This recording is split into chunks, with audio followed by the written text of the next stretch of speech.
Hello guys, welcome to ninja technique G K. तो आज हम अपने संविधान की अनुसूचियों में से 12 अनुसूचियों में से 7वीं अनुसूची के बारे में अध्ययन करेंगे और जानेंगे इसमें क्या क्या लिखा है। देखिए, यह केंद्र और राज्य के शक्ति बंटवारे से संबंधित है। 7वीं अनुसूची के अनुसार केंद्र और राज्य की शक्तियों के बंटवारे हेतु 3 अनुसूचियाँ दी गई हैं। तो 3 अनुसूचियाँ में डिवाइड करी गया, क्या क्या करा गया है। देखिए, सबसे पहले संघ सूची, जिसमें संसद को कानून बनाने का अधिकार है। दूसरी कौन सी है? राज्य सूची, राज्य विधानमंडल या विधानसभा को कानून बनाने का अधिकार है। समवर्ती सूची में कहा दोनों कानून बना सकते हैं, संसद और विधानसभा दोनों। अच्छा, इसमें क्या और क्या है? यह अधिनियम भारत सरकार अधिनियम 1935 में उल्लिखित योजना पर आधारित है। जी वाला जो नियम है, संघ सूची, राज्य सूची और समवर्ती सूची, ये कहाँ से ली गई है? मतलब 1935 से उल्लिखित है। आगे देखिए, नोट, संसद को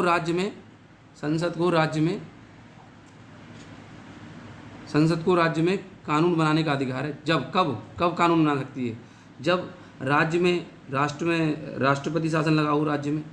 अच्छा, राष्ट्रीय आपातकाल की स्थिति में और राज्यसभा द्वारा 2/3 बहुमत पास हो जाए। 2/3 बहुमत अगर राज्यसभा में पास हो जाए तब भी है ना, क्या नाम है, समवर्ती सूची में हमारी जो संसद नियम बना सकती है और संबंधित राज्य की सहमति से। और चाहे क्या नाम है, राज्य का जो विधानमंडल है या विधानसभा है, वो चाहे कि हमारी जो नियम है वो बनाए, संसद बनाए, तो उसकी सहमति से नियम बना सकते हैं। अब देखिए अगले से देखिए, संविधान बनाने के समय कुल सूची में कितने विषय थे? 57 विषय थे, लेकिन कुछ संशोधन हुए थे।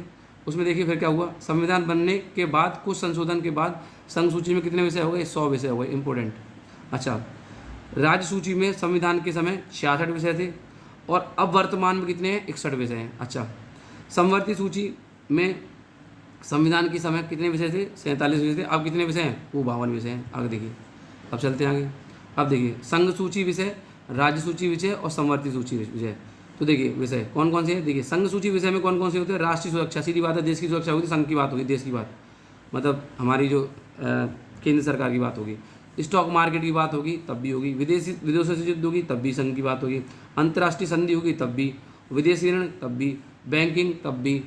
अब वायु जल जनगणना, वायु जल रेल परिवहन, ये भी क्या है? देश के अंदर आते हैं। मतलब एक पूरे, ऐसा तो नहीं किसी राज्य में चलते हैं, पूरी देश में चलते हैं। तो और जनगणना भी हमारे पूरे देश में होगी। और अंतर्राज्यीय नदी भी संघ सूची के अंदर आती है। आगे देखिए, नदियाँ भी, ठीक है। नदियों पे किसका हक है?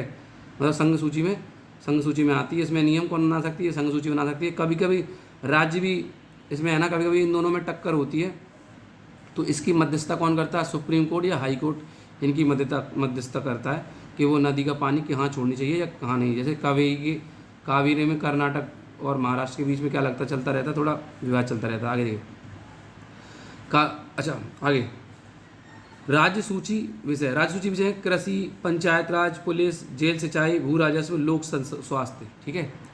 आगे देखिए, समवर्ती सूची में कौन से? ये 5 बहुत इंपॉर्टेंट है। शिक्षा, जनसंख्या नियंत्रण, वन, जानवर, पक्षी, बांट व माप। तो ये जो 5 जो विषय हैं, वो ये सभी 42 संशोधन 1976 से समवर्ती सूची में डाले गए थे। पहले कहाँ थे? राज्य सूची में से निकालकर समवर्ती सूची में डाले गए 1976 में। आपको याद है ना, आपको ये याद रखना, 42 संशोधन किसे कहते हैं? 1976 को। 42 संशोधन को मिनी संविधान भी कहते हैं, याद रखना। आगे जब हम याद करेंगे तब इसके बारे में पढ़ेंगे। आगे देखिए, जो विषय संघ राज्य समवर्ती सूची में नहीं है, उन विषयों के लिए केवल संसद नियम बना सकती है। मतलब जो नियम अगर इन दोनों में से किसी में भी नहीं आते, तो उसमें कौन नियम बनाएगा? उसमें संघ नियम बनाएगा, देश, मतलब संसद नियम बनाएगी। और इसे अवशिष्ट विधायी शक्ति भी कहते हैं। इसे क्या कहते हैं? अवशिष्ट विधायी शक्ति भी कहते हैं। Thank you. खत्म। Bye bye, tata, goodbye, गया।